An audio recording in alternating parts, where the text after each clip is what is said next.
10ನೇ ತರಗತಿ ಪ್ರಥಮ ಭಾಷೆ ಕನ್ನಡ. ಈ ಒಂದು ವಿಷಯದಲ್ಲಿ ನಾವು ಹಿಂದಿನ ತರಗತಿಯಲ್ಲಿ ಗದ್ಯ 4 ಭಾಗ್ಯಶಿಲ್ಪಿಗಳು ಎಂಬ ಪಾಠದಲ್ಲಿ ಬರುವಂತಹ ಎರಡನೆಯ ಸಾಧಕರಾದಂತಹ ಸರ್ ಎಂ ವಿಶ್ವೇಶ್ವರಯ್ಯ ಈ ಒಂದು ಭಾಗದಲ್ಲಿ ಬರುವಂತಹ ಕೆಲವಾರು ಅಂಶಗಳ ಬಗ್ಗೆ ನಾವು ನೋಡಿದ್ವಿ. ಹೌದು ತಾನೆ? ಯಾವೆಲ್ಲ ಅಂಶಗಳನ್ನು ನಾವು ನೋಡಿದ್ವಿ ಸ್ವಲ್ಪ ನೆನಪು ಮಾಡ್ಕೊಳ್ಳಿ. ಕೇಳಿ, ಮಾದರಿ ಮೈಸೂರು ಎಂಬ ಒಂದು ಹೊಸ ಆಡಳಿತ ಜನ್ಮ ತಾಳ್ತಾ ಇದೆ. ಹೌದು ತಾನೆ?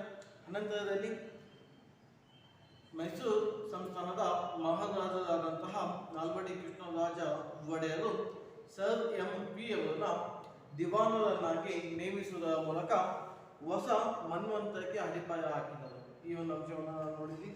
ಅನಂತರದಲ್ಲಿ ಪ್ರತಿಯೊಂದು ಸಮಸ್ಯೆಗಳಿಗೂ ಶಿಕ್ಷಣವೇ ಪರಮೋಚ್ಚ ಪರಿಹಾರವೆಂದು ನಂಬಿದಂತಹ ಸರ್ ಎಂ ವಿ ಅವರು ಹಲವಾರು ಶಿಕ್ಷಣಕ್ಕೆ ಸಂಬಂಧಪಟ್ಟಂತಹ ಹಲವಾರು ಯೋಜನೆಗಳನ್ನು ಜಾರಿಗೆ ತರ್ತಾ ಇದ್ದಾರೆ. ಓಕೆ, ಈ ಒಂದು ಅಂಶವನ್ನು ಕೂಡ ನಾವು ನೋಡಿದ್ವಿ. ಇದರ ಜೊತೆಗೆ ಮೈಸೂರು ವಿಶ್ವವಿದ್ಯಾನಿಲಯವನ್ನು ಕೂಡ ಇಲ್ಲಿ ಇವರು ಸ್ಥಾಪನೆ ಮಾಡ್ತಾ ಇದ್ದಾರೆ. ಅನಂತರದಲ್ಲಿ ಸಾಕಷ್ಟು ಶಾಲಾ ಕಾಲೇಜುಗಳನ್ನು ಕೂಡ ಇವರು ಸ್ಥಾಪಿಸಿದರು. ಈ ಎಲ್ಲ ಅಂಶಗಳ ಬಗ್ಗೆ ನಾವು ಇಂದಿನ ತರಗತಿಯಲ್ಲಿ ನೋಡಿದ್ವಿ. ಹೌದು ತಾನೆ? ಹಾಗಾದರೆ ಮಕ್ಕಳೇ, ಈ ದಿನದ ತರಗತಿಯಲ್ಲಿ ಕೈಗಾರಿಕೀಕರಣ, ಆರ್ಥಿಕ ಚಟುವಟಿಕೆ, ಪದವಿ ಮತ್ತು ಪ್ರಶಸ್ತಿಗಳು, ಸಾಹಿತ್ಯ ಮತ್ತು ನಿಧನ, ಓಕೆ, ಈ ಎಲ್ಲ ಅಂಶಗಳ ಬಗ್ಗೆ ಈ ಒಂದು ತರಗತಿಯಲ್ಲಿ ತಿಳಿದುಕೊಳ್ಳೋಣ. ಸರಿನಾ? ಹಾಗಾದ್ರೆ ಮಕ್ಕಳೇ, ಪುಟ ಸಂಖ್ಯೆ 42 ಪುಸ್ತಕ ಓಪನ್ ಮಾಡಿರ್ತಾನೆ. ಓಕೆ, ನಾನು ಮೊದಲು ಓದ್ತಾ ಹೋಗ್ತೀನಿ, ನೀನು ನೋಡ್ತಾ ಹೋಗಿ. ಓಕೆ, ವಿಶ್ವೇಶ್ವರಯ್ಯ ಅವರು ಕೈಗಾರಿಕೆಗೆ ಅಗ್ರ ಪ್ರಾಶಸ್ತ್ಯ ನೀಡಿದ್ದರು. ಕೈಗಾರಿಕೀಕರಣ ಇಲ್ಲವೇ ಅವನತಿ ಎಂಬ ಘೋಷಣೆ ಮಾಡಿದ್ದರು. ಭದ್ರಾವತಿಯ ಕಬ್ಬಿಣ ಮತ್ತು ಉಕ್ಕು ಕಾರ್ಖಾನೆಯನ್ನು ಸ್ಥಾಪಿಸುವುದು ಅವರ ದೊಡ್ಡ ಗುರಿಯಾಗಿತ್ತು. ಇದಲ್ಲದೆ ಹೆಂಚಿನ ಕಾರ್ಖಾನೆ, ಮೂಳೆ ಮತ್ತು ಗೊಬ್ಬರ ತಯಾರಿಕಾ ಸ್ಥಾವರ, ಸಕ್ಕರೆ ಕಾರ್ಖಾನೆ, ಔಷಧಿ ತಯಾರಿಕಾ ಘಟಕ, ಗಂಧದ ಎಣ್ಣೆ, ಬೆಂಕಿ ಕಡ್ಡಿ ಹಾಗೂ ಕಾಗದದ ಕಾರ್ಖಾನೆಗಳು ಸ್ಥಾಪಿತವಾದವು. ಸೋಪು ಹಾಗೂ ಲೋಹ ತಯಾರಿಕೆ, ಕಲೆ ಮತ್ತು ಕರಕುಶಲ ಡಿಪೋ, ಕೃಷ್ಣರಾಜೇಂದ್ರ ಬಟ್ಟೆ ಗಿರಣಿ, ಕಾಗದದ ತಿರುಳು, ರಟ್ಟು, ಪೆನ್ಸಿಲ್ಲು, ಬೆಂಕಿ ಕಡ್ಡಿ ಮತ್ತು ಪೀಠೋಪಕರಣಗಳ ತಯಾರಿಕಾ ಘಟಕಗಳು, ಹೀಗೆ ನೂರಾರು ಕೈಗಾರಿಕೆಗಳು ಪ್ರಾರಂಭಗೊಂಡವು. ರಾಜ್ಯದ ಆರ್ಥಿಕ ಚಟುವಟಿಕೆಗಳಿಗೆ ಭದ್ರ ಬುನಾದಿ ಹಾಕುವ ಉದ್ದೇಶದಿಂದ ಹಣಕಾಸು ನೀತಿಗೆ ಮಾರ್ಪಾಡು ಮಾಡಿದರು. ಇದಕ್ಕಾಗಿ 1913ರಲ್ಲಿ ಮೈಸೂರು ಬ್ಯಾಂಕನ್ನು ಸ್ಥಾಪಿಸಿದರು. ಅನಂತರ ಉಳಿತಾಯ ಬ್ಯಾಂಕುಗಳು ಅಸ್ತಿತ್ವಕ್ಕೆ ಬಂದವು. ಕೈಗಾರಿಕೆಗಳ ಅಭಿವೃದ್ಧಿಗೆ ಫೀಡರ್ ಬ್ಯಾಂಕ್ ಹಾಗೂ ಕೈಗಾರಿಕಾ ಹೂಡಿಕೆ ಮತ್ತು ಅಭಿವೃದ್ಧಿ ನಿಧಿಗಳು ರಚಿತಗೊಂಡವು. ಸಾರ್ವಜನಿಕ ಜೀವ ವಿಮಾ ಯೋಜನೆ ಜಾರಿಗೆ ತಂದರು. ರೈತರಿಗೆ ಹಾಗೂ ಕರಕುಶಲ ಕೆಲಸಗಾರರಿಗೆ ಸಾಲದ ಸೌಲಭ್ಯ ನೀಡಲು ಸಹಕಾರಿ ಕ್ಷೇತ್ರವನ್ನು ಬಲವರ್ಧನೆಗೊಳಿಸಿದರು. ಪ್ರಾಂತೀಯ ಸಹಕಾರಿ ಬ್ಯಾಂಕ್ಗಳನ್ನು ಸ್ಥಾಪಿಸಿದರು.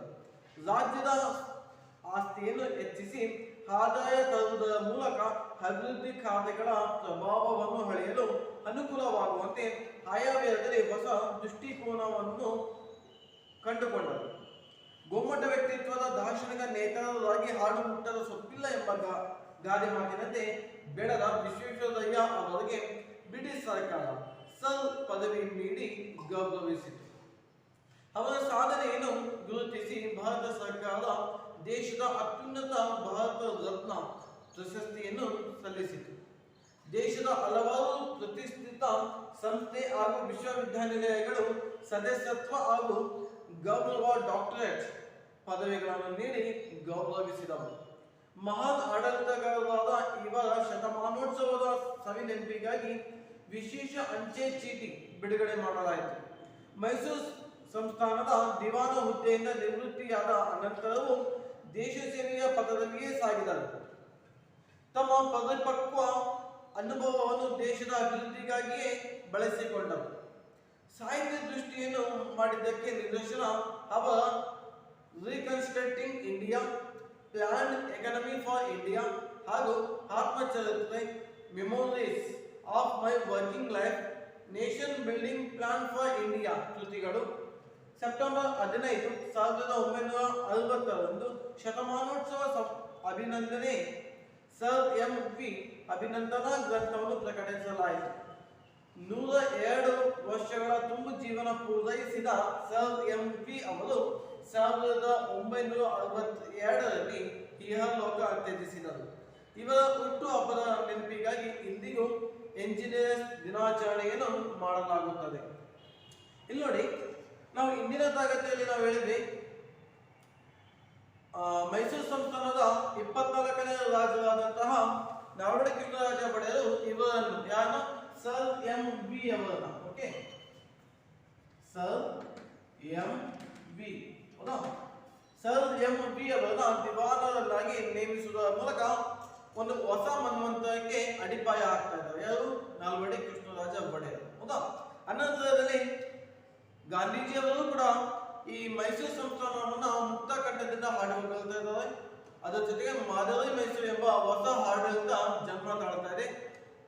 ಅನಂತರದಲ್ಲಿ ಸಾಕಷ್ಟು ಶಾಲಾ ಕಾಲೇಜುಗಳು, ಯಾಕೆ ಶಾಲಾ ಕಾಲೇಜುಗಳನ್ನು ಯಾಕೆ ಸ್ಥಾಪನೆ ಮಾಡಿದರು ನೋಡಿ, ಪ್ರತಿಯೊಂದು ಸಮಸ್ಯೆಗಳಿಗೂ ಕೂಡ ಪರಮೋಚ್ಚ ಪರಿಹಾರವೆಂದು ನಂಬಿದ್ದಾರೆ. ಯಾವುದು? ಶಿಕ್ಷಣ.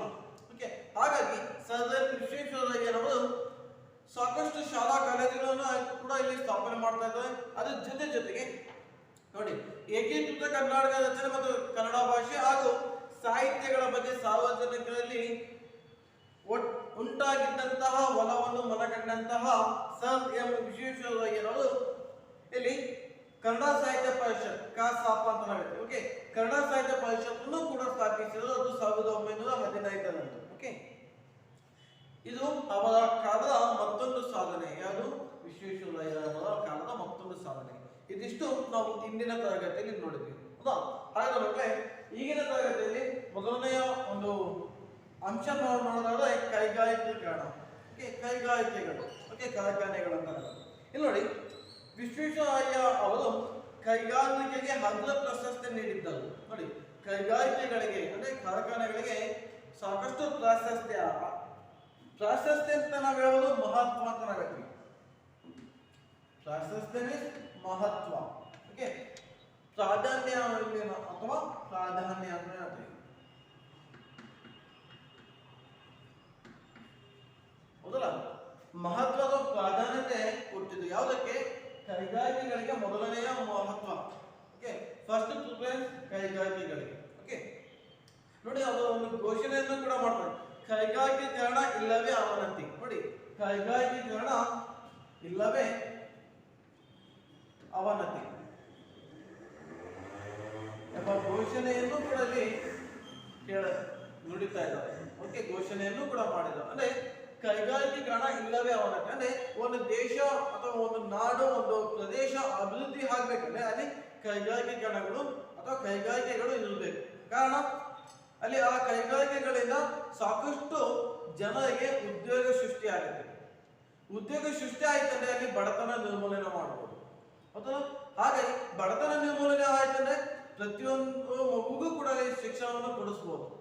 ಹೌದಾ, ಅಂದ್ರೆ ಒಂದರಿಂದ ಒಂದು ಲಿಂಕ್ ಇದೆ. ಹಾಗಾಗಿ ದೇಶ ಅಭಿವೃದ್ಧಿ ಕಾಣಬೇಕಂದ್ರೆ ಅಥವಾ ನಾಡು ಅಭಿವೃದ್ಧಿ ಆಗ್ಬೇಕಂದ್ರೆ ಕೈಗಾರಿಕೀಕರಣ ಅನ್ನೋದು ಇಲ್ಲಿ ಬೇಕಾಗುತ್ತೆ, ಅಥವಾ ಕೈಗಾರಿಕೆಗಳು ಅಥವಾ ಕಾರ್ಖಾನೆಗಳಲ್ಲಿ ಸ್ಥಾಪಿತವಾಗಬೇಕು. ಇಲ್ಲ ಅಂದ್ರೆ ಆ ದೇಶ ಅವನತಿಯ ದಾರಿಯನ್ನು ಹಿಡಿಯುತ್ತೆ ಅನ್ನೋ ಒಂದು ಮಾತನಲ್ಲಿ ಸರ್ ಎಂ ವಿಶ್ವೇಶ್ವರಯ್ಯನವರು ನುಡಿತಾ ಇದ್ದಾರೆ. ಓಕೆ, ನೋಡಿ, ಭದ್ರಾವತಿಯ ಕಬ್ಬಿಣ ಮತ್ತು ಉಕ್ಕು ಕಾರ್ಖಾನೆಯನ್ನು ಸ್ಥಾಪಿಸುವುದು ಅವರ ದೊಡ್ಡ ಗುರಿಯಾಗಿತ್ತು. ನೋಡಿ, ಇಲ್ಲಿ ಭದ್ರಾವತಿಯಲ್ಲಿ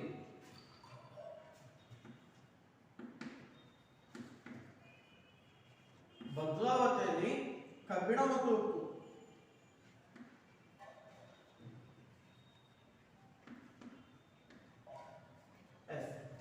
ಭದ್ರಾವತಿಯಲ್ಲಿ ಕಬ್ಬಿಣ ಮತ್ತು ಉಕ್ಕಿನ ಕಾರ್ಖಾನೆಯನ್ನು ಸ್ಥಾಪಿಸುವುದು ಅವರ ದೊಡ್ಡ ಗುರಿಯಾಗಿತ್ತು ಅಥವಾ ಅವರ ಒಂದು ಕನಸಾಗಿತ್ತು. ಓಕೆ, ಇಷ್ಟೇ ಅಲ್ಲದೆ ಇದಲ್ಲದೆ ಹೆಂಚಿನ ಕಾರ್ಖಾನೆ, ಅಂಚು ಅಂತ ಹೇಳ್ತೀವಿ, ಮಂಗಳೂರು ಅಂಚು ಅಂತ ಹೇಳ್ತೀವಿ. ಓಕೆ, ಅಂಚಿನ ಕಾರ್ಖಾನೆ, ಮೂಳೆ ಮತ್ತು ಗೊಬ್ಬರ ತಯಾರಕ ಸ್ಥಾವರ. ನೋಡಿ, ಮೂಳೆ ಮತ್ತು ಗೊಬ್ಬರ ತಯಾರಿಕೆ, ಈ ಕೆಲವೊಂದು ಪ್ರಾಣಿಗಳ ಮೂಳೆಗಳಿಂದ ಈ ಗೊಬ್ಬರವನ್ನು ತಯಾರು ಮಾಡ್ತಾರೆ. ಓಕೆ, ಆ ಗೊಬ್ಬರವನ್ನು ತಯಾರಿ ಮಾಡುವಂತಹ ಕಾರ್ಖಾನೆ ಅಥವಾ ಸ್ಥಾವರಗಳನ್ನು ಸ್ಥಾಪಿಸಿದ್ದು ಸಕ್ಕರೆ ಕಾರ್ಖಾನೆ ಶುಗರ್ ಫ್ಯಾಕ್ಟರಿ ಅಂತ ನಾವು ಹೇಳ್ತೀವಿ. ಓಕೆ, ಸಕ್ಕರೆ ಕಾರ್ಖಾನೆ, ಔಷಧಿ ತಯಾರಿಕಾ ಘಟಕ, ಓಕೆ, ಅಂದ್ರೆ ಟ್ಯಾಬ್ಲೆಟ್ಸ್ ಅಂತ ನಾವು ಹೇಳ್ತೀವಲ್ಲ, ಔಷಧಿಗಳನ್ನ ತಯಾರಿ ಮಾಡುವಂತಹ ಅಥವಾ ಸಿದ್ಧಪಡಿಸುವಂತಹ ಒಂದು ಘಟಕಗಳನ್ನು ಕೂಡ ಇಲ್ಲಿ ಸ್ಥಾಪನೆ ಮಾಡಿದ್ದು. ಗಂಧದ ಎಣ್ಣೆ, ಓಕೆ, ಗಂಧ ಅಂದ್ರೆ ಪರಿಮಳಯುಕ್ತವಾದಂತಹ ವಾಸನೆ ಭರಿತವಾದಂತಹ ಎಣ್ಣೆಗಳನ್ನು ಮಾಡುವಂತಹ ಫ್ಯಾಕ್ಟರಿಗಳನ್ನು ಕೂಡ ಇಲ್ಲಿ ಸ್ಥಾಪಿಸಿದ್ದು. ಬೆಂಕಿ ಕಡ್ಡಿ, ಮ್ಯಾಚ್ ಬಾಕ್ಸ್ ಅಂತ ಹೇಳಿದ್ರೆ ಬೆಂಕಿ ಕಡ್ಡಿ, ಆ ಬೆಂಕಿ ಕಡ್ಡಿ ಹಾಗೂ ಕಾಗದದ ಕಾರ್ಖಾನೆಗಳು ಸ್ಥಾಪಿತವಾದವು. ನೋಡಿ, ಇವರ ಕಾಲದಲ್ಲಿ ಭದ್ರಾವತಿಯ ಉಕ್ಕು ಮತ್ತು ಕಬ್ಬಿಣದ ಕಾರ್ಖಾನೆ ಸ್ಥಾಪಿಸುವುದು ಅವರ ಬಹುದೊಡ್ಡ ಕನಸಾಗಿತ್ತು, ಅದು ಗುರಿಯಾಗಿತ್ತು. ಇಷ್ಟೇ ಅಲ್ಲದೆ ಅಂಚಿನ ಕಾರ್ಖಾನೆ, ಮೂಳೆ ಮತ್ತು ಗೊಬ್ಬರ ತಯಾರಿಕಾ ಸ್ಥಾವರಗಳು, ಸಕ್ಕರೆ ಕಾರ್ಖಾನೆ, ಔಷಧಿ ತಯಾರಿಕಾ ಘಟಕ, ಗಂಧದ ಎಣ್ಣೆ, ಬೆಂಕಿ ಕಡ್ಡಿ ಹಾಗೂ ಕಾಗದದ ಕಾರ್ಖಾನೆಗಳನ್ನು ಕೂಡ ಇವರು ಸ್ಥಾಪಿಸಿದರು. ಓಕೆ, ಸೋಪು ಮತ್ತು ಲೋಹ ತಯಾರಿಕೆ. ನೋಡಿ, ಸೋಪು ನಾವು ಹೇಳ್ಬೋದು, ಸೋಪ್ ಅಂತ ತಕ್ಷಣ ನಮಗೆ ನೆನಪಾದ್ರೆ ಮೈಸೂರು ಸ್ಯಾಂಡಲ್ ಸೋಪ್, ಹೌದಾ? ಈಗಲೂ ಕೂಡ ಹೆಚ್ಚು ಪ್ರಸಿದ್ಧಿಯಲ್ಲಿರುವಂತಹ ಒಂದು ಸೋಪ್ ಅದು, ಹೌದಾ? ಸೋಪು ಹಾಗೂ ಲೋಹ, ಓಕೆ ಫೈನ್. ಅಲ್ಯೂಮಿನಿಯಂ ಅಂತ ನಾವು ಹೇಳ್ತೀವಲ್ಲ, ಈ ರೀತಿಯಾದಂತಹ ಅಥವಾ ಕಬ್ಬಿಣ, ಲೋಹ ತಯಾರಿಕೆ ಘಟಕಗಳು, ಕಲೆ ಮತ್ತು ಕರಕುಶಲ ಡಿಪೋ. ಕಲೆ ಮೀನ್ಸ್ ಆರ್ಟ್ ಅಂತ ನಾವು ಹೇಳ್ತೀವಿ. ಓಕೆ, ಕಲೆಗಳು ಚಿತ್ರಕಲೆ ಆಗಿರ್ಬೋದು, ಓಕೆ, ಮತ್ತು ಕರಕುಶಲ ಅಂದ್ರೆ ಕರಕುಶಲ ಅಂದ್ರೆ ನಾವು ಇಲ್ಲಿ ಹೇಳ್ಬೋದು ಗುಡಿ ಕೈಗಾರಿಕೆಗಳು ಅಂತ ನಾವು ಹೇಳ್ತೀವಿ.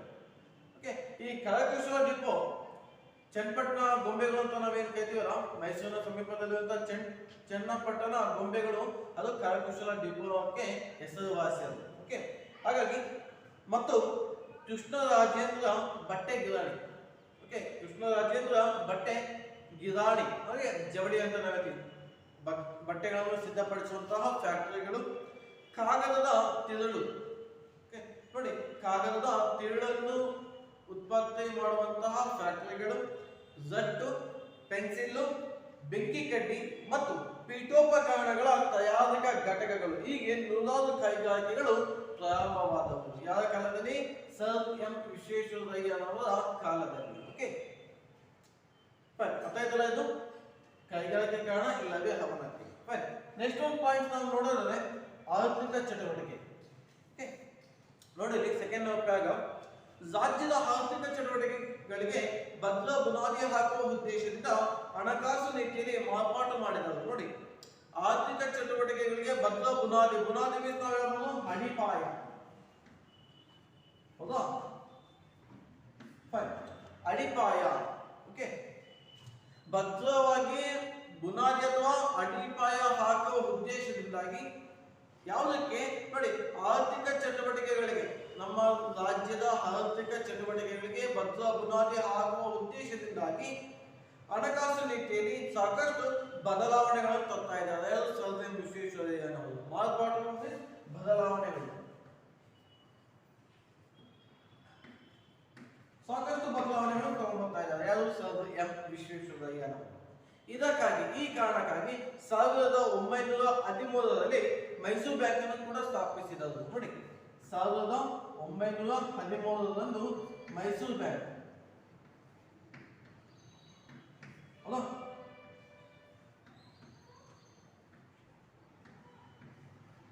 ನೋಡಿ, 1913ರಂದು ಮೈಸೂರು ಬ್ಯಾಂಕ್ ಅನ್ನು ಕೂಡ ಇವರು ಸ್ಥಾಪನೆ ಮಾಡ್ತಾ ಇದ್ದಾರೆ. ಓಕೆ, ಅನಂತರ ಉಳಿತಾಯ ಬ್ಯಾಂಕ್ಗಳು ಅಸ್ತಿತ್ವಕ್ಕೆ ಬಂದವು.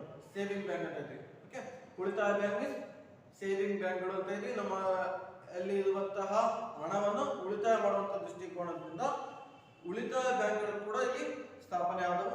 ಅದರ ಜೊತೆಗೆ ಕೈಗಾರಿಕೀಕರಣ ಅಭಿವೃದ್ಧಿಗೆ ಫೀಡರ್ ಬ್ಯಾಂಕ್ ಹಾಗೂ ಕೈಗಾರಿಕಾ ಹೂಡಿಕೆ ಮತ್ತು ಅಭಿವೃದ್ಧಿ ನಿಧಿಗಳು ರಚಿತಗೊಂಡವು. ನೋಡಿ, ಕೈಗಾರಿಕೆಗಳ ಅಭಿವೃದ್ಧಿಗೋಸ್ಕರ ಫೀಡರ್ ಬ್ಯಾಂಕ್. ಫೀಡರ್ ಬ್ಯಾಂಕ್ ಅಂದ್ರೆ ಕೈಗಾರಿಕೆಗಳ ಅಭಿವೃದ್ಧಿ ಮಾಡಬೇಕೆಂಬ ನಿಟ್ಟಿನಲ್ಲಿ ಆ ಕೈಗಾರಿಕೆಗಳಿಗೆ ಸಣ್ಣ ಪುಟ್ಟ ಕೈಗಾರಿಕೆಗಳು ಅಂತ ನಾವು ಹೇಳ್ತೀವಿ. ಗುಡಿ ಕೈಗಾರಿಕೆಗಳು ಅಂತ ಏನಿರ್ತಾವಲ್ಲ, ಸಣ್ಣ ಪುಟ್ಟ ಗುಡಿ ಕೈಗಾರಿಕೆಗಳು ಅಥವಾ ಚಿಕ್ಕದಂತಹ ಬಿಸ್ನೆಸ್ ಮಾಡುವಂತಹ ಕಾರ್ಖಾನೆಗಳು. ಓಕೆ, ಆ ಒಂದು ಕೈಗಾರಿಕೆಗಳಿಗೆ, ಆ ಒಂದು ಕೈಗಾರಿಕೆಗಳ ಅಭಿವೃದ್ಧಿಗೋಸ್ಕರ ಫೀಡರ್ ಬ್ಯಾಂಕ್ನ ಉದ್ದೇಶ ಅವರಿಗೆ ಸಣ್ಣ ಮೊತ್ತದಲ್ಲಿ ಸಾಲ ಸೌಲಭ್ಯಗಳನ್ನು ಕೊಡೋದು.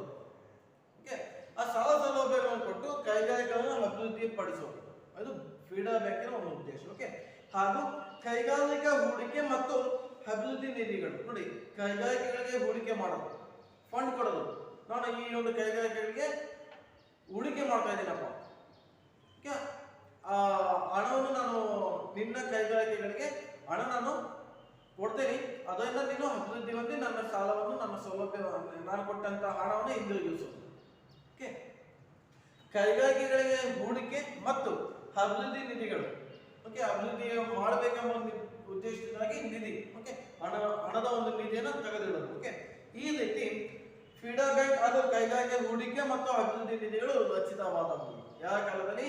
ಸರ್ ಎಂ ವಿಶ್ವೇಶ್ವರಯ್ಯ ಅವರ ಕಾಲದಲ್ಲಿ. ಓಕೆ, ಸಾರ್ವಜನಿಕ ಜೀವ ವಿಮಾ ಯೋಜನೆ ಜಾರಿಗೆ ತಂದರು. ನೋಡಿ, ಸಾರ್ವಜನಿಕ ಜೀವ ವಿಮಾ ಯೋಜನೆ, ನಾವು ಈಗ ಫಾರ್ ಎಕ್ಸಾಂಪಲ್ ನಾವು ಹೇಳ್ಬೇಕಂದ್ರೆ LIC, okay, life insurance policy ಅಂತ ನಾವು ಹೇಳ್ತೀವಿ. ಓಕೆ, ಜೀವ ವಿಮಾ ಯೋಜನೆ ಅಂತ ಹೇಳ್ತೀವಿ. ಓಕೆ, ಅಂದ್ರೆ ಸಾರ್ವಜನಿಕರಿಗೆ ಅಥವಾ ಜನರಿಗೆ ಸಹಾಯವಾಗಲಿ ಎಂಬ ಒಂದು ಉದ್ದೇಶದಿಂದಾಗಿ ಜೀವ ವಿಮಾ ಯೋಜನೆಗಳನ್ನು ಕೂಡ ಇವರು ಜಾರಿಗೆ ತರ್ತಾ ಇದ್ದಾರೆ. ಯಾರು? Sir M Visvesvaraya.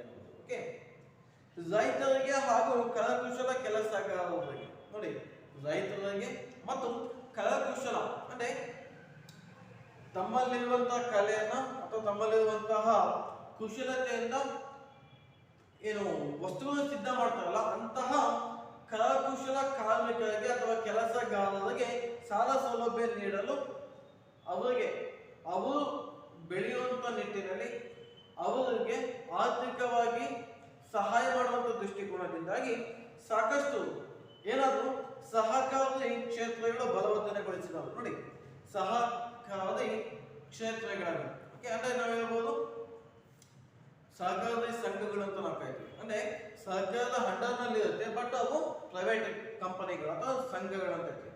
ಆ ಸಂಘಗಳ ಮೂಲಕ ಅವರಿಗೆ ಸಾಲ ಸೌಲಭ್ಯಗಳನ್ನು ಕೊಡಿಸುವುದು. ಓಕೆ, ಬಲವರ್ಧನೆಗೊಳಿಸಿದರು. ಪ್ರಾಂತೀಯ ಸಹಕಾರಿ ಬ್ಯಾಂಕ್ಗಳನ್ನು ಕೂಡ ಸ್ಥಾಪಿಸಿದರು. ಪ್ರಾಂತೀಯ ಸಹಕಾರಿ ಬ್ಯಾಂಕ್ಗಳು, ಓಕೆ, ನಾವು ಹೇಳ್ಬೋದು ಪ್ರಾಂತೀಯ ಆಯಾ ಪ್ರದೇಶಕ್ಕೆ ಸಂಬಂಧಪಟ್ಟಂತೆ. ಫಾರ್ ಎಕ್ಸಾಂಪಲ್ ನಮ್ಮಲ್ಲಿ ನಾವು ನೋಡೋದ್ರೆ ಕರ್ನಾಟಕಕ್ಕೆ ಸಂಬಂಧಪಟ್ಟ ಕರ್ನಾಟಕ ಬ್ಯಾಂಕ್ಗಳು ಅಂತ ಹೇಳ್ತೀವಿ. ಅಂದ್ರೆ ಜಿಲ್ಲಾ ಮಟ್ಟದಲ್ಲಿ ನಾವು ನೋಡೋದ್ರೆ BDCC ಬ್ಯಾಂಕ್ ಅಂತ ನಾವು ಹೇಳ್ಬೋದು. ಹೌದಾ? ಫೈನ್. ಹಾಗಾಗಿ ಆಯಾ ಪ್ರಾಂತ್ಯಕ್ಕೆ ಸಂಬಂಧಪಟ್ಟಂತಹ ಸಹಕಾರಿ ಬ್ಯಾಂಕ್ಗಳನ್ನು ಕೂಡ ಇಲ್ಲಿ ಸ್ಥಾಪಿಸಿದ್ದಾರೆ. ಯಾರು? ಸರ್ ವಿಶ್ವೇಶ್ವರಯ್ಯನವರು. ಓಕೆ, ರಾಜ್ಯದ ಆಸ್ತಿಯನ್ನು ಹೆಚ್ಚಿಸಿ. ನೋಡಿ, ಮೈಸೂರು ರಾಜ್ಯದ ಆಸ್ತಿಯನ್ನು ಇಲ್ಲಿ ಹೆಚ್ಚು ಮಾಡ್ತಾ ಇದ್ದಾರೆ. ಅದರ ಜೊತೆಗೆ ಆದಾಯ ತರುವುದರ ಮೂಲಕ, ಅಂದ್ರೆ ಮೈಸೂರು ರಾಜ್ಯಕ್ಕೆ ಅಥವಾ ಕರ್ನಾಟಕ ರಾಜ್ಯಕ್ಕೆ ಆದಾಯ ತರುವುದರ ಮೂಲಕ, ಅಂದ್ರೆ ಸಾಕಷ್ಟು ಆದಾಯ ಬರುವಂತೆ ಮಾಡಿದರು. ಓಕೆ, ಆದಾಯ ತರುವುದರ ಮೂಲಕ ಅಭಿವೃದ್ಧಿ ಕಾರ್ಯಗಳ ಪ್ರಭಾವವನ್ನು ಅಳೆಯಲು, ಅಂದ್ರೆ ಅಭಿವೃದ್ಧಿ ಕಾರ್ಯಗಳು ನಾವು ಅನ್ಕೊಂಡಂತ ಕೆಲಸ ಆಗಿದೆನೋ ಆಗಿಲ್ಲ, ಅದು ಅಭಿವೃದ್ಧಿ ಆಗಿದೆನೋ ಆಗಿಲ್ಲ. ಓಕೆ, ಈ ರೀತಿಯಾಗಿ ಅಭಿವೃದ್ಧಿ ಕಾರ್ಯಗಳ ಪ್ರಭಾವವನ್ನು ಅಳೆಯಲು, ಅದು ಯಾವ ಮಟ್ಟದಲ್ಲಿ ಅಭಿವೃದ್ಧಿ ಆಗಿದೆ, ಯಾವ ಮಟ್ಟದಲ್ಲಿ ಅದು ಅಭಿವೃದ್ಧಿ ಆಗಿಲ್ಲ, ಇವುಗಳನ್ನು ಅಳೆಯಲು ಅನುಕೂಲವಾಗುವಂತೆ ಏನ್ ಮಾಡಿದ್ರು? ಆಯವ್ಯಯದಲ್ಲಿ ಹೊಸ ದೃಷ್ಟಿಕೋನವನ್ನು ಕಂಡುಕೊಂಡರು. ನೋಡಿ, ಆಯವ್ಯಯ ಮೀನ್ಸ್ ನಾವು ಹೇಳಿದ ಹಿಂದಿನ ತರಗತಿಯಲ್ಲಿ ಹೇಳಿದೆ, ಆಯವ್ಯಯ ಮೀನ್ಸ್ ಬ್ಯಾಲೆನ್ಸ್ ಶೀಟ್ ಅಂತ ನಾವು ಹೇಳ್ತೀವಿ. ಓಕೆ, ಆ ಬ್ಯಾಲೆನ್ಸ್ ಶೀಟ್ ನಲ್ಲಿ ಹೊಸ ದೃಷ್ಟಿಕೋನವನ್ನು ಕಂಡುಕೊಂಡು, ಅಂದ್ರೆ ಎಷ್ಟು ಇನ್ಕಮ್ ಬಂತು, ನಮ್ಮ ಮೈಸೂರು ರಾಜ್ಯಕ್ಕೆ ಎಷ್ಟು ಆದಾಯ ಬಂತು, ನಾವು ಎಷ್ಟು ಖರ್ಚು ಮಾಡಿದ್ವಿ, ಇನ್ನು ಎಷ್ಟು ಉಳಿದಿದೆ, ಓಕೆ, ಖರ್ಚು ಮಾಡಿದ್ರಲ್ಲಿ ಎಷ್ಟು ಅಭಿವೃದ್ಧಿ ಹೊಂದಿದೆ. ಈ ರೀತಿಯಾಗಿ ಹೊಸ ದೃಷ್ಟಿಕೋನವನ್ನು ಕಂಡುಕೊಂಡರು. ಯಾರು? ಸರ್ ಎಂ ವಿಶ್ವೇಶ್ವರಯ್ಯನವರು. ಓಕೆ, ಇದು ಆರ್ಥಿಕ ಚಟುವಟಿಕೆಗಳು. ಆರ್ಥಿಕ ಚಟುವಟಿಕೆಗಳಿಗೆ ಸಾಕಷ್ಟು ಇಲ್ಲಿ ಪಾಯಿಂಟ್ಸ್ ನಾವು ಹೇಳ್ಬೋದು. ಸಾಕಷ್ಟು ಬ್ಯಾಂಕ್ಗಳ, ಸಹಕಾರಿ ಬ್ಯಾಂಕ್ಗಳು, ಓಕೆ, ಆಮೇಲೆ ಪ್ರಾಂತೀಯ ಸಹಕಾರಿ ಬ್ಯಾಂಕ್ಗಳು, ಫೀಡಾ ಬ್ಯಾಂಕು, ಓಕೆ, ಅಥವಾ ನಾವು ಹೇಳ್ಬೋದು ಅಭಿವೃದ್ಧಿ ನಿಧಿಗಳು ರಚಿತಗೊಂಡವು. ಸಾಕಷ್ಟು ವಿಧದಲ್ಲಿ ಆದಾಯ ಅಂತ ನಾವು ಹೇಳ್ತೀವಲ್ಲ, ಇನ್ಕಮ್ ಅಂತ ಹೇಳ್ತೀವಲ್ಲ, ನಮ್ಮ ಮೈಸೂರು ರಾಜ್ಯಕ್ಕೆ ಅಥವಾ ಕರ್ನಾಟಕ ರಾಜ್ಯಕ್ಕೆ ಆದಾಯ ಬರುವುದರ ಮೂಲಕ, ಓಕೆ, ಅದ್ರ ಜೊತೆಗೆ ಆದಾಯ ತರುವುದರ ಮೂಲಕ ಅಭಿವೃದ್ಧಿ ಕಾರ್ಯಗಳ ಪ್ರಭಾವವನ್ನು ಅಳೆಯಲು ಹೊಸ ದೃಷ್ಟಿಕೋನವನ್ನು ತಂದರು. ಇದರಲ್ಲಿ ಆಯವ್ಯಯದಲ್ಲಿ. ಓಕೆ, ಇದಿಷ್ಟು ಆರ್ಥಿಕ ಚಟುವಟಿಕೆಗಳಿಗೆ ಸಂಬಂಧಪಟ್ಟಂತಹ ಅಂಶಗಳು. ಓಕೆ, ಇನ್ನು ನೆಕ್ಸ್ಟ್ ಒಂದು ಪಾಯಿಂಟ್ ನೋಡೋದಾದ್ರೆ ಪದವಿ ಮತ್ತು ಪ್ರಶಸ್ತಿಗಳು ಸರ್ ಎಂ ವಿಶ್ವೇಶ್ವರಯ್ಯನವರಿಗೆ ಬಂದಂತಹ ಪದವಿಗಳು, ಪ್ರಶಸ್ತಿಗಳು, ಅನಂತರ ಸರ್ ಎಂ ವಿಶ್ವೇಶ್ವರಯ್ಯನವರು ರಚಿಸಿದಂತಹ ಸಾಹಿತ್ಯ, ಯಾವ್ಯಾವ ಒಂದು ಕೃತಿಗಳನ್ನು ರಚನೆ ಮಾಡಿದ್ರು ಅನ್ನೋದ್ರ ಬಗ್ಗೆ, ಅನಂತರದಲ್ಲಿ ಸರ್ ಎಂ ವಿಶ್ವೇಶ್ವರಯ್ಯನವರ ನಿಧನ. ಈ ಎಲ್ಲಾ 3 ಪಾಯಿಂಟ್ಗಳು ಮುಂದಿನ ಒಂದು ಪ್ಯಾರಾಗ್ರಾಫ್ ಅಲ್ಲಿ ನಿಮಗೆ ಸಿಗುತ್ತೆ. ಸರಿ ನೋಡಿ, ಗುಮ್ಮಟ ವ್ಯಕ್ತಿತ್ವದ ದಾರ್ಶನಿಕ ನೇತಾರರಾದ ಇವರು ಆಡುಮುಟ್ಟದ ಸೊಪ್ಪಿಲ್ಲ ಎಂಬ ಗಾದೆ ಮಾತಿನಂತೆ ಬೆಳೆದ ವಿಶ್ವೇಶ್ವರಯ್ಯನವರಿಗೆ ಬ್ರಿಟಿಷ್ ಸರ್ಕಾರ ಸರ್ ಎಂಬ ಪದವಿಯನ್ನು ನೀಡಿ ಗೌರವಿಸಿತು. ಓಕೆ, ನೋಡಿ, ಗುಮ್ಮಟ ವ್ಯಕ್ತಿತ್ವ ಅಂದ್ರೆ ಉನ್ನತ ವ್ಯಕ್ತಿತ್ವ, ಉನ್ನತ ವ್ಯಕ್ತಿತ್ವ. ನೋಡಿ, ಉನ್ನತ ವ್ಯಕ್ತಿತ್ವದ ವ್ಯಕ್ತಿ ಯಾರಲ್ಲಿ? ಸರ್ ವಿಶ್ವೇಶ್ವರಯ್ಯನವರು. ಓಕೆ, ಉನ್ನತ ವ್ಯಕ್ತಿತ್ವದ ದಾರ್ಶನಿಕ ನೇತಾರ. ದಾರ್ಶನಿಕ ಅಂದ್ರೆ ಕಲ್ಪನಾಜೀವಿ ಅಂತ ಹೇಳ್ತೀವಿ, ಅಥವಾ ಭಾವನಾಜೀವಿ. ನೋಡಿ, ಉನ್ನತ ವ್ಯಕ್ತಿತ್ವದ ಕಲ್ಪನಾಜೀವಿ ಅಥವಾ ಭಾವನಾಜೀವಿ ಆದಂತಹ ನೇತಾರ. ನೇತಾರ ಮೀನ್ಸ್ ನಾಯಕರಾದಂತಹ ನಾಯಕರಾಗಿ ಆಡು ಮುಟ್ಟದ ಸೊಪ್ಪಿಲ್ಲ. ನೋಡಿ, ಆಡು ಮುಟ್ಟದ ಸೊಪ್ಪಿಲ್ಲ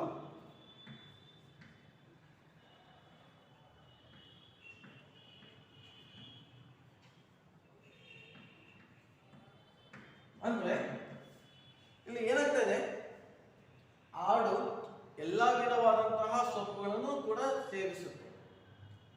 ಇಲ್ಲಿ ಈ ವಾಕ್ಯ ಸರ್ ಬಗ್ಗೆ ಯಾಕೆ ಹೇಳ್ತಾ ಇದ್ದಾರೆ? ಆಡು ಮುಟ್ಟದ ಸೊಪ್ಪಿಲ್ಲ ಅಂದ್ರೆ ಸರ್ ಎಂ ವಿಶ್ವೇಶ್ವರಯ್ಯನವರು ಎಲ್ಲಾ ಕ್ಷೇತ್ರಗಳಲ್ಲೂ ಕೂಡ ಏನ್ ಮಾಡಿದ್ರು? ಕಾರ್ಯಗಳನ್ನು ಮಾಡಿದ್ದಾರೆ, ಕೆಲಸಗಳನ್ನು ಮಾಡಿದ್ದಾರೆ, ಅಭಿವೃದ್ಧಿಯನ್ನು ಮಾಡಿದ್ದಾರೆ. ಓಕೆ, ಹಾಗಾಗಿ ಆಡು ಮುಟ್ಟದ ಸೊಪ್ಪಿಲ್ಲ ಅಂದ್ರೆ ಇಂಥದೇ ಕ್ಷೇತ್ರ ಮಾತ್ರ ಮೀಸಲು ಅನ್ನಂಗಿಲ್ಲ, ಎಲ್ಲಾ ಕ್ಷೇತ್ರಗಳಲ್ಲೂ ಕೂಡ ಅವರು ಸಾಧನೆ ಮಾಡಿದ್ದಾರೆ.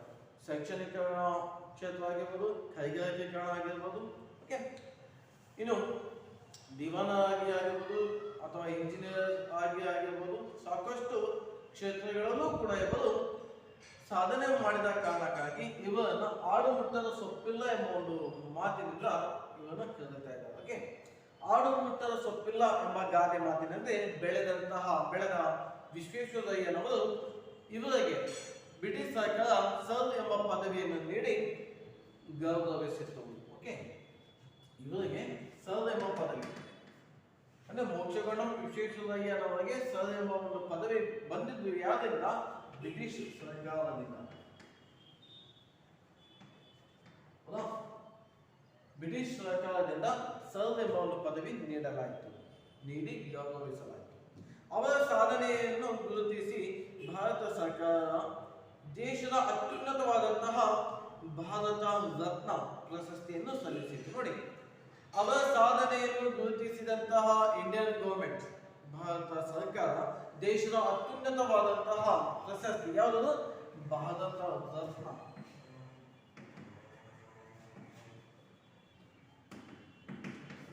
ಭಾರತ ರತ್ನ ಎಂಬ ಒಂದು ಪ್ರಶಸ್ತಿಯನ್ನು ಕೂಡ ಇಲ್ಲಿ ಕೊಡ್ತಾ ಇದೆ. ಓಕೆ, ಪ್ರಶಸ್ತಿಯನ್ನು ಸಲ್ಲಿಸಿತು.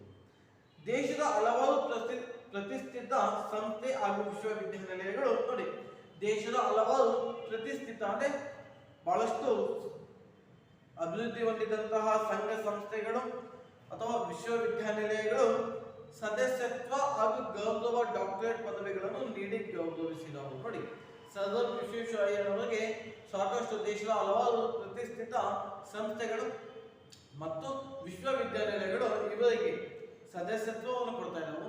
ಅಂದ್ರೆ ಒಂದು ವಿಶ್ವವಿದ್ಯಾನಿಲಯಗಳಲ್ಲಿ ಕಮಿಟಿಗಳು ಅಂತ ಇರ್ತದೋ, ಆ ಕಮಿಟಿಯಲ್ಲಿ ಇವರನ್ನ ಸದಸ್ಯರಾಗಿ ಆಯ್ಕೆ ಮಾಡ್ತಾ ಇದ್ದಾರೆ.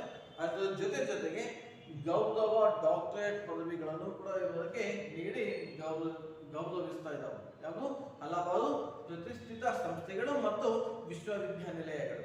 ಸನಾ ಅಷ್ಟೆಲ್ಲ ಮಹಾನ್ ಆಡಳಿತಗಾರರಾದ ಇವರ ಶತಮಾನೋತ್ಸವದ ಸವಿ ನೆನಪಿಗಾಗಿ, ನೋಡಿ, ಮಹಾನ್ ಆಡಳಿತಗಾರರಾದಂತಹ ಇವರ ಶತಮಾನೋತ್ಸವ ಅಂದ್ರೆ ಅವರ 100ನೇ ವರ್ಷದ ಹುಟ್ಟುಹಬ್ಬ. ಓಕೆ, 100ನೇ ವರ್ಷದ ಹುಟ್ಟುಹಬ್ಬ.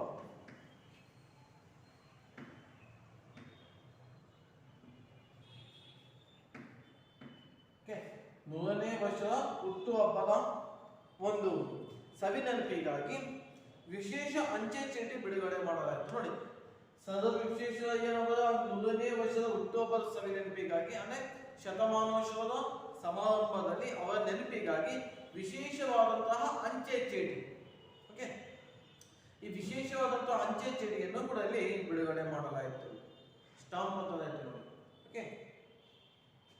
ಅಷ್ಟೇ ಅಲ್ಲ, ಮೈಸೂರು ಸಂಸ್ಥಾನದ ದಿವಾನ ಹುದ್ದೆಯಿಂದ ನಿವೃತ್ತಿಯಾದ ಅನಂತರವೂ ದೇಶ ಸೇವೆಯ ಪಥದಲ್ಲಿಯೇ ಸಾಗಿದರು. ನೋಡಿ, ಏನಾಗ್ತದೆ, ಮೈಸೂರು ಸಂಸ್ಥಾನದ ದಿವಾನ ಹುದ್ದೆಯಿಂದ ನಿವೃತ್ತಿ ಆದ ನಂತರವೂ ಕೂಡ ಇವರು ದೇಶ ಸೇವೆಯ ಪಥದಲ್ಲಿ, ಪಥ ಮೀನ್ಸ್ ನಾವು ಹೇಳ್ಬೋದು ರಸ್ತೆ, ಓಕೆ, ದೇಶ ಸೇವೆಯ ಪಥದಲ್ಲಿಯೇ ದಾರಿಯಲ್ಲಿಯೇ ಸಾಗಿದರು. ತಮ್ಮ ಪರಿಪಕ್ವ ಅನುಭವವನ್ನು ದೇಶದ ಅಭಿವೃದ್ಧಿಗಾಗಿಯೇ ಬಳಸಿಕೊಂಡರು. ನೋಡಿ, ತಮ್ಮ ಪರಿಪೂರ್ಣವಾದಂತಹ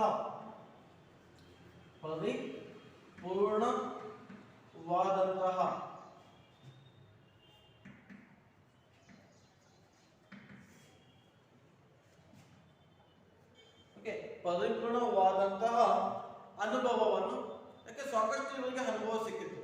ಯಾಕೆ ಮೈಸೂರು ಸಂಸ್ಥಾನದಲ್ಲಿ ಅಷ್ಟೇ ಅಲ್ಲ, ಏನು ಮುಂಬೈ ಪ್ರಾಂತ್ಯದಲ್ಲೂ ಕೂಡ ಇವರು ಸೇವೆ ಸಲ್ಲಿಸಿದ್ರು. ಅಷ್ಟೇ ಅಲ್ಲ, ಏನು ಹೈದರಾಬಾದ್ ನಗರದಲ್ಲೂ ಕೂಡ ಇವರು ಸೇವೆ ಸಲ್ಲಿಸಿದ್ರು. ಓಕೆ, ಹಾಗಾಗಿ ಅವರಿಗೆ ಇದ್ದಂತಹ ಅನುಭವಗಳು ಎಲ್ಲವನ್ನೂ ಕೂಡ ದೇಶದ ಅಭಿವೃದ್ಧಿಗೋಸ್ಕರನೇ ಬಳಸಿಕೊಂಡರು. ಯಾರು? ಸರ್ ಎಂ ವಿಶ್ವೇಶ್ವರಯ್ಯನವರು. ಸಾಹಿತ್ಯ ದೃಷ್ಟಿಯನ್ನು ಮಾಡಿದ್ದಕ್ಕೆ ನಿದರ್ಶನ ಅವರ, ನೋಡಿ ಅಷ್ಟೇ ಅಲ್ಲ, ಸಾಹಿತ್ಯ ದೃಷ್ಟಿ ಅಂದ್ರೆ ಸಾಕಷ್ಟು ಸಾಹಿತ್ಯವನ್ನು ಕೂಡ ಇಲ್ಲಿ ಸೃಷ್ಟಿ ಮಾಡಿದ್ರು. ಸೃಷ್ಟಿ ಮಾಡಿದ್ದಕ್ಕೆ ನಿದರ್ಶನ ಮೀನ್ಸ್ ಉದಾಹರಣೆ, reconstructing India, planned economy for India ಹಾಗೂ ಆತ್ಮಚರಿತ್ರೆ memories of my working life, nation building plan for India, ಈ 4 ಕೃತಿಗಳನ್ನು ಕೂಡ ಅವರು ರಚಿಸಿದ್ದಾರೆ. ಓಕೆ, ನೋಡಿ ಮತ್ತೊಂದ್ಸಲ ಹೇಳ್ತೀನಿ. ರೀಕನ್ಸ್ಟ್ರಕ್ಟಿಂಗ್ ಇಂಡಿಯಾ ಒಂದು, second one planned economy for India, okay, ಇವೆರಡು ಕೃತಿಗಳು. ಅದರ ಜೊತೆ ಆತ್ಮಚರಿತ್ರೆ memories of my working life, nation building plan for India, okay, ಎಂಬ ಆತ್ಮಚರಿತ್ರೆಗಳನ್ನು ಕೂಡ ರಚಿಸಿದ್ದಾರೆ. ಟೋಟಲ್ ಆಗಿ 4 ಕೃತಿಗಳನ್ನು ಕೂಡ ಇವರು ರಚಿಸಿದ್ದಾರೆ. ಸೆಪ್ಟೆಂಬರ್ 15, 1960ರಂದು ಶತಮಾನೋತ್ಸವ ಅಭಿನಂದನೆ ಸರ್ ಎಂ ವಿ ಅಭಿನಂದನಾ ಗ್ರಂಥವನ್ನು ಕೂಡ ಪ್ರಕಟಿಸಲಾಯಿತು. ನೋಡಿ, ಶತಮಾನೋತ್ಸವದ ಸಮಾರಂಭದಲ್ಲಿ 100ನೇ ವರ್ಷದ ಹುಟ್ಟುಹಬ್ಬದ ಸಮಯದಲ್ಲಿ ಯಾವತ್ತು? ಸೆಪ್ಟೆಂಬರ್ 15, 1960. Okay, September 15, 1960. ಓಕೆ, 1960ರಂದು ಶತಮಾನೋತ್ಸವದ ಸಮಾರಂಭದಲ್ಲಿ ಅಭಿನಂದನೆ ಸರ್ ಎಂ ವಿ ಅಭಿನಂದನಾ ಗ್ರಂಥ, ಓಕೆ, ಅಭಿನಂದನೆ ಮಾಡುವಂತ ನಿಟ್ಟಿನಲ್ಲಿ ಅವರಿಗೆ ಸಂಬಂಧಪಟ್ಟಂತಹ ಒಂದು ಗ್ರಂಥವನ್ನು ಕೂಡ ಪ್ರಕಟಿಸಲಾಯಿತು. ಯಾವತ್ತು? ಸೆಪ್ಟೆಂಬರ್ 15, 1960ರಂದು, 100ನೇ ವರ್ಷದ ಹುಟ್ಟುಹಬ್ಬದ ಸಮಯದಲ್ಲಿ. 102 ವರ್ಷಗಳ ತುಂಬು ಜೀವನವನ್ನು ಪೂರೈಸಿದಂತಹ ಸರ್ ಎಂ ವಿ ಅವರು 1962ರಲ್ಲಿ ಇಹಲೋಕ ತ್ಯಜಿಸಿದರು. ನೋಡಿ, 102 ವರ್ಷಗಳ ತುಂಬು ಜೀವನವನ್ನು ಪೂರೈಸಿದಂತಹ ಸರ್ ಎಂ ವಿಶ್ವೇಶ್ವರಯ್ಯನವರು 1962ರಂದು ಇಹಲೋಕವನ್ನು ತ್ಯಜಿಸಿದರು. ಅಂದ್ರೆ ಅವರು ವಿಧಿವಶರಾಗಿದ್ದು 1962ರಂದು, ಹುಟ್ಟಿದ್ದು 1860, ಸೆಪ್ಟೆಂಬರ್ 15. ಹೌದಾ? ಈಗ ನಾವು ಇಲ್ಲಿ ನೋಡಿ 1960 100ನೇ ವರ್ಷದ ಹುಟ್ಟುಹಬ್ಬ ಅಂದಮೇಲೆ 100 ವರ್ಷ ಹಿಂದ್ಗಡೆ ನಾವು ಹೋಗ್ಬೇಕಲ್ಲ, 1860 ಸೆಪ್ಟೆಂಬರ್ 15ರಂದು ಹುಟ್ಟಿದ್ದು.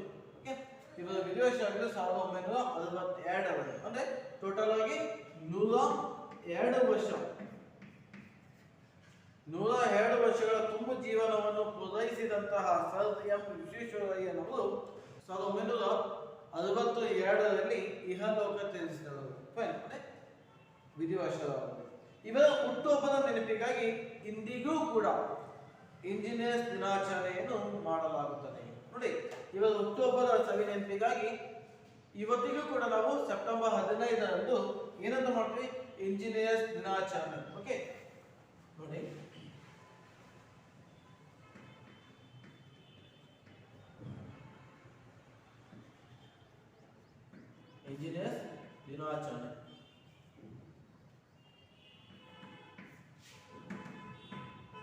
ಇಂಜಿನಿಯರ್ಸ್ ದಿನಾಚರಣೆ ಸೆಪ್ಟೆಂಬರ್ 15ರಂದು ಕೂಡ ನಾವು ಇಲ್ಲಿ ಆಚರಣೆ ಮಾಡ್ತೇವೆ. ಇಂದಿಗೂ ಕೂಡ ಫೈನ್ ಮಾಡಲಾಗುತ್ತದೆ. ಇದಿಷ್ಟು ಸರ್ ಎಂ ವಿಶ್ವೇಶ್ವರಯ್ಯನವರ ಬಗ್ಗೆ ಈ ದಿನದ ತರಗತಿಯಲ್ಲಿ ನಾವು ತಿಳ್ಕೊಳ್ಳುವಂತ ಅಂಶಗಳು. ಓಕೆ, ಇಲ್ಲಿಗೆ ಭಾಗ್ಯಶಿಲ್ಪಿ ಎಂಬ ಒಂದು ಗದ್ಯ ಕಂಪ್ಲೀಟ್ ಆಯಿತು. ಹೌದಾ? ಅದರಲ್ಲಿ ಸರ್ ಎಂ ವಿಶ್ವೇಶ್ವರಯ್ಯನವರ ಒಂದು ಭಾಗ. ಫೈನ್ ನೋಡಿ ಮಕ್ಕಳೇ, ನಾವಿಲ್ಲಿ ಗದ್ಯ 4 ಭಾಗ್ಯಶಿಲ್ಪಿ, ಇದರಲ್ಲಿ 2 ಸಾಧಕರು, ಇಬ್ಬರು ಸಾಧಕರು, ಒಂದು ನಾಲ್ವಡಿ ಕೃಷ್ಣರಾಜ ಒಡೆಯರು, ಮತ್ತೊಂದು ಸರ್ ಎಂ ವಿಶ್ವೇಶ್ವರಯ್ಯನವರು.